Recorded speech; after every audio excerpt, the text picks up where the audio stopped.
জুলাই গণহত্যার বিচার নিশ্চিত করা না হলে রাজপথে নামার হুঁশিয়ারি দিয়েছে বাংলাদেশ ইসলামী ছাত্র শিবিরের কেন্দ্রীয় সেক্রেটারি নুরুল ইসলাম সাদ্দাম।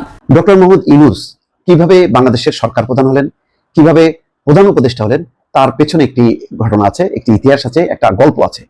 সেটি তিনি নিজেই চমৎকারভাবে বিদেশি গণমাধ্যমকে বলেছেন, তারা সেটি আবার তুলে ধরেছে। মানে ভাবা যায় যে পোলাপাইন এত দ্রুত কিভাবে এই রাজনীতি শিখা গেছে। চাঞ্চল্যকর তথ্য হচ্ছে, দৈনিক মানব জমিনের একটা রিপোর্ট বলছে নিজেদের রাজনৈতিক দলকে গোছানোর জন্য ছাত্ররা তলে তলে। দর্শক, আপনাদের জন্য একটা সুখবর হচ্ছে, উপদেষ্টা আসিফ, নাহিদ, মাহফুজ এরা ওদের মতো নির্ভরযোগ্য বিকল্প তৈরি না করে এত সহজে উপদেষ্টা পরিষদ থেকে পদত্যাগ করছেন না।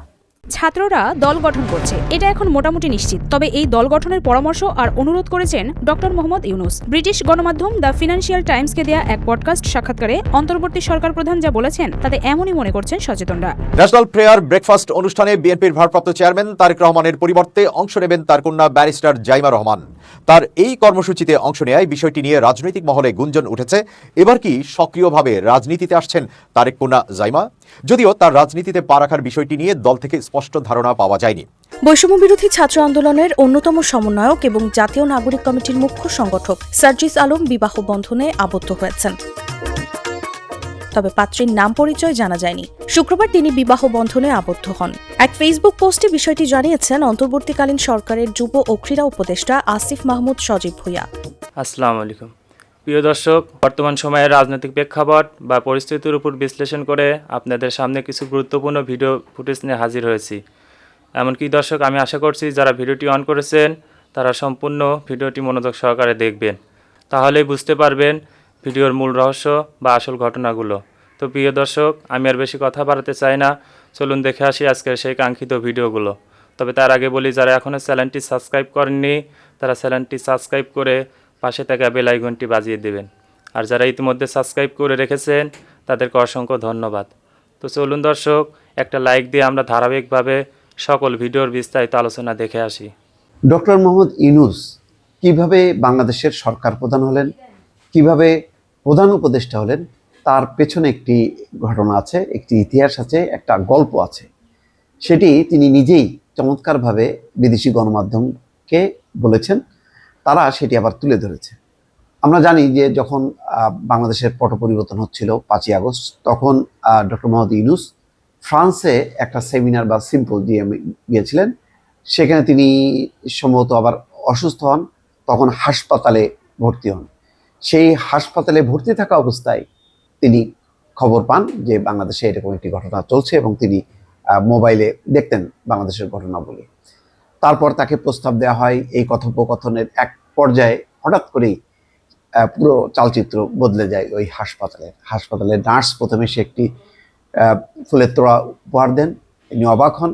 তারপর পুরো হাসপাতালের মানে পরিচালকদের একটি দল এসে তাকে দেখা করেন। তারপর ফরাসি সেনাবাহিনীর একটি দল তাকে রিসিভ করে এবং বিমানবন্দরে নিয়ে যায়। পুরো ঘটনাটা তিনি বর্ণনা করেছেন। তার উপর ভিত্তি করে প্রথম আলো একটি রিপোর্টও করেছে। প্রধান উপদেষ্টা হতে রাজি হওয়ার আগে কি ঘটেছিল জানালেন অধ্যাপক ইউনূস।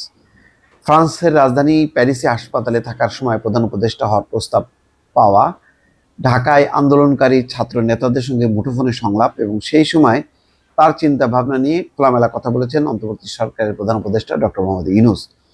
বিশ্ব অর্থনৈতিক ফোরামের বার্ষিক সম্মেলন উপলক্ষে সম্প্রতি সুইজারল্যান্ডের দাভোস সফর করেন প্রধান উপদেষ্টা। সেই সময় ব্রিটিশ সংবাদ মাধ্যম ফিনান্সিয়াল টাইমসের বৈদেশিক বিষয়ক প্রধান ভাষ্যকার গিডিয়েন রাকমানের উপস্থাপনায় একটি পডকাস্টে কথা বলেন তিনি। রাকমান রিভিউ নামের ওই পডকাস্ট অনুষ্ঠানে কথোপকথন লিখিত আকারে গতকাল বৃহস্পতিবার প্রকাশ করা হয়েছে। কথোপকথনে অধ্যাপক ইউনূস বলেন, আমি যখন প্রথম ফোন কল পাই তখন আমি প্যারিসের হাসপাতালে ছিলাম। আমার ছোট্ট একটা অপারেশন হয়েছিল। তখন তারা ফোন দিল, অর্থাৎ ছাত্র নেতারা ফোন দিল। যদিও আমি বাংলাদেশে কি ঘটছে সেসব খবর প্রতিদিন মুঠোফোনে দেখতাম, তখন তারা বলল তিনি চলে গেছেন, অর্থাৎ শেখ হাসিনা চলে গেছেন। এখন আমাদের সরকার গঠন করতে হবে, দয়া করে আমাদের সরকার গঠন করুন। আমি বলেছিলাম, না, আমি সেই ব্যক্তি নই, আমি এর কিছুই জানি না, আমি এর সঙ্গে যুক্ত হতেও চাই না। কারা আপনার সঙ্গে যোগাযোগ করেছিল? এমন প্রশ্নের জবাবে অধ্যাপক ইউনূস বলেন, শিক্ষার্থীরা। আমি তাদের কাউকে চিনতাম না, কখনো তাদের সম্পর্কে শুনিনি, কাজেই আমি তাদের বিকল্প কাউকে খোঁজার বিষয়ে বোঝানোর চেষ্টা করছিলাম। তাদের বলেছিলাম বাংলাদেশে অনেক ভালো নেতা আছেন, তোমরা তাদেরকে খুঁজে নাও। তারা বলেছিল না না, আপনাকেই থাকতে হবে, আমরা কাউকে পাইনি। আমি বলেছিলাম জোরালো চেষ্টা করো। তারা বলল আমাদের হাতে পর্যাপ্ত সময় নেই। তখন বলেছিলাম অন্তত একটা দিন চেষ্টা করো, না পেলে 24 ঘন্টা পর আমাকে আবার ফোন করো। অধ্যাপক ইউনূস বলেন, তারা আমাকে আবারও ফোন করলো, বলল আমরা অনেক চেষ্টা করেছি কিন্তু সম্ভব হয়নি, আপনাকে অবশ্যই দেশে ফিরতে হবে। মানে ভাবা যায় যে পোলাপাইন এত দ্রুত কিভাবে এই রাজনীতি শিখা গেছে। আমার কাছে আশ্চর্য লাগছে যে হালকা নেওয়ার কিছু নাই। তবে তারেক জিয়া নিশ্চয়ই টেনশন আছেন আমার এই খবর শোনার আগেই, কারণ পত্রিকাতে প্রতিবেদনটা আসছে। এটা বিএনপির ঊর্ধ্বতন কমিটি নিশ্চয়ই জরুরি বৈঠকে বসছে যে কান হে ও গাদ্দার। কেন গাদ্দার আসছে? যখন বিএনপির ক্ষমতায় যাওয়ার নিরঙ্কুশ একটা অবস্থান আছে, তখন এই দলটার সাথে সঙ্গ ত্যাগ করে গোপনে অন্য কারোর আহ্বানে এই দল ত্যাগ করবে যারা, গুড়িবাজি করবে যারা, বিএনপির কাছে স্পষ্ট একজন গাদ্দারই তারা, তাই না? দর্শক, চাঞ্চল্যকর তথ্য হচ্ছে দৈনিক মানব জমিনের একটা রিপোর্ট বলছে নিজেদের রাজনৈতিক দলকে গোছানোর জন্য ছাত্ররা তলে তলে, তারেক জিয়া ঘুমিয়ে আছেন সম্ভবত, কারণ প্রতিবেদন বলছে কাম ঘটাই ফেলছে, এখন রেজাল্ট কি আসবে সেটা পরে। বলা হচ্ছে যে নিজেদের দলকে শক্তিশালী করার জন্য বিভিন্ন রাজনৈতিক দলের নেতাদের সাথে যোগাযোগ করছে ছাত্ররা।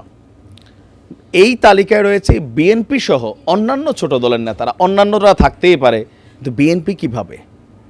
যেখানে বিএনপির হয়ে তো কারা আছে? যেখানে বিএনপির হয়ে জাতীয় সংসদে প্রতিনিধিত্ব করেছেন এমন ব্যক্তিও আছেন যে বিএনপির মার্কা দিয়া প্রতিনিধিত্ব করছেন।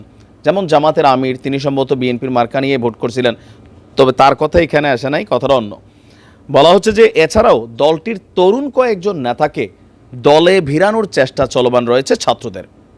বিএনপি ছাড়াও দলটির সঙ্গে যুগপৎ আন্দোলনে থাকা কয়েকটি রাজনৈতিক দলের শীর্ষ নেতাদেরও আমন্ত্রণ জানানো হয়েছে। এছাড়াও বিএনপির সঙ্গে জোটে থেকে সংসদে প্রতিনিধিত্ব করা ব্যক্তিরাও এই তালিকায় রয়েছেন। তবে এদের কেউই দলে যোগদানের বিষয়ে চূড়ান্ত সিদ্ধান্তের কথা ছাত্রদেরকে জানাননি। প্রস্তাব গেছে, বিষয়টা বুঝতে পারি নাই, ছাত্রদের কাছ থেকে প্রস্তাব গেছে। এখন ছাত্ররা ধরেন কথার কথা এই সাহসটা কিভাবে করছে সেটা নিয়ে আলোচনা করছি। এর আগে বলি প্রতিবেদনের বাকি অংশ।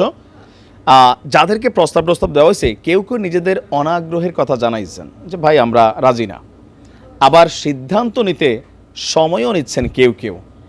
এছাড়াও আপনার সুশীল সমাজের কয়েকজন ব্যক্তিকেও দলে ভেড়ানোর চেষ্টা তারা করছে। দর্শক, আপনাদের জন্য একটা সুখবর হচ্ছে উপদেষ্টা আসিফ, নাহিদ, মাহফুজ এরা ওদের মতো নির্ভরযোগ্য বিকল্প তৈরি না করে এত সহজে উপদেষ্টা পরিষদ থেকে পদত্যাগ করছেন না। আমার দেশের একটা সংবাদ নিয়ে তোলপাড় তৈরি হয়েছিল যে উপদেষ্টা আসিফ, নাহিদ, মাহফুজ পদত্যাগ করবেন। বিশেষ করে আসিফ এবং নাহিদের পদত্যাগটা খুব দ্রুত হবে এবং এরপরে কয়েক মাস পর মাহফুজ পদত্যাগ করবেন। আমার দেশে এটাই বলেছিল, কিন্তু না, আমরা যাচাই বাছাই করেও প্রাথমিকভাবে সত্যতা পেয়েছিলাম এবং সত্য কথা হচ্ছে পদত্যাগ করবেন এরকম কিছু সিদ্ধান্ত হয়েও ছিল। নাহিদ যাই বলুক, এরকম একটা সিদ্ধান্ত হয়েছিল। আমাদের যে একেবারে আন্দাজে বলেছে তা না, এরকম আলাপ আলোচনা চলেছিল। কিন্তু এই যে আমরা আলোচনা করেছিলাম যে না, আসিফ, নাহিদ, মাহফুজ সরকার থেকে চলে যাওয়া মানে এই সরকার বিএনপি সরকার হয়ে যাওয়া, এটা ভারতের নিয়ন্ত্রণে চলে যাওয়া। এই সরকার যে বিএনপি পন্থী কিংবা এই সরকার যে ভারতপন্থী না, এই সরকার যে 111 না, তার ডিমার্কেশন ছিল এই সরকারে আসিফ, নাহিদ, মাহফুজ আছে। অতএব তারা যাওয়াটা মোটেও ভালো লক্ষণ নয়, আমি স্পষ্ট বলেছিলাম। তো এরপরে ছাত্রদের বা ছাত্র উপদেষ্টাদের যে সিদ্ধান্ত, এটা সঠিক সিদ্ধান্ত যে না, এত সহজেই তারা পদত্যাগ করবেন না, আর পদত্যাগ যদি করেনও তখন বিকল্প দিয়ে গিয়ে, নির্ভরযোগ্য বিকল্প দিয়ে তারপরে পদত্যাগ করবেন। এটা আমাদের জন্য একটা সুখবর দর্শক। তো এখানে এটার একটা দিক হচ্ছে যে এই যে পদত্যাগ এত সহজে করবেন না বিকল্প না দিয়ে, এটা একটা দিক হচ্ছে যে বিএনপির চেষ্টা ব্যর্থ হচ্ছে। বিএনপি কিন্তু খুব খুশি হয়েছিল এরা আসিফ নাহিদ পদত্যাগ করছেন, বিএনপি তো এটাই চেয়েছিল। ছাত্র উপদেষ্টাদের সরাতে পারলেই তো সরকারটা বিএনপির হয়ে যায়, আর কেউ বিএনপিকে বাধা দেওয়ার কেউ থাকে না। এবং বিএনপি পন্থী সচিবরা মিলেও কিন্তু এই ছাত্র উপদেষ্টাদেরকে বিভিন্ন ব্যর্থ করতে চায়। কিন্তু না, এত সহজ না যে ছাত্র উপদেষ্টারা মাঠ ছেড়ে দিয়ে চলে যাবে। তারা এই সরকারকে 111 হতে দিবে না। বিএনপির চেষ্টা, বিএনপি তো 111 চায় আমি বলেছি, এটা সফল হবে না, এটা ব্যর্থ হবে। উপদেষ্টা আসিফ নাহিদ মাহফুজ সঠিক সিদ্ধান্তই নেবেন ইনশাআল্লাহ, নিতে যাচ্ছেন। সিদ্ধান্ত পুনর্বিবেচনা করে আরো সূক্ষ্মভাবে ভাবছেন। পদত্যাগের সিদ্ধান্ত নিলে নিজেই ঘোষণা করব, নাহিদ কথা বলেছেন। পদত্যাগের সিদ্ধান্ত নিলে নিজেই ঘোষণা করবেন বলে জানিয়েছেন অন্তর্বর্তী সরকারের তথ্য সম্প্রচার উপদেষ্টা নাহিদ ইসলাম। সম্প্রতি পদত্যাগ সংক্রান্ত বিষয়ে তিনি প্রকাশিত সংবাদের বিষয়ে জানতে চাইলে নাহিদ ইসলাম বলেন, প্রতিবেদনটি তার নজরে এসেছে, সামাজিক যোগাযোগ মাধ্যমেও দেখেছেন। পত্রিকাটি আসলে কোন উৎস থেকে এই সংবাদ প্রকাশ করেছে সেটি পরিষ্কার নয় বলে মন্তব্য করেছেন তিনি। আমি আশা করছি সম্পূর্ণ ভিডিওগুলো মনোযোগ সহকারে দেখেছেন। সেই সাথে ভিডিওর কোনো তথ্য বা মতামত থাকলে কমেন্ট বক্সে জানিয়ে যাবেন। আজকের মতন এখানে শেষ করছি, ফিরে আসছি আগামী দিনে অন্য কোনো টপিকস নিয়ে। সে পর্যন্ত ভালো থাকবেন, আল্লাহ হাফেজ।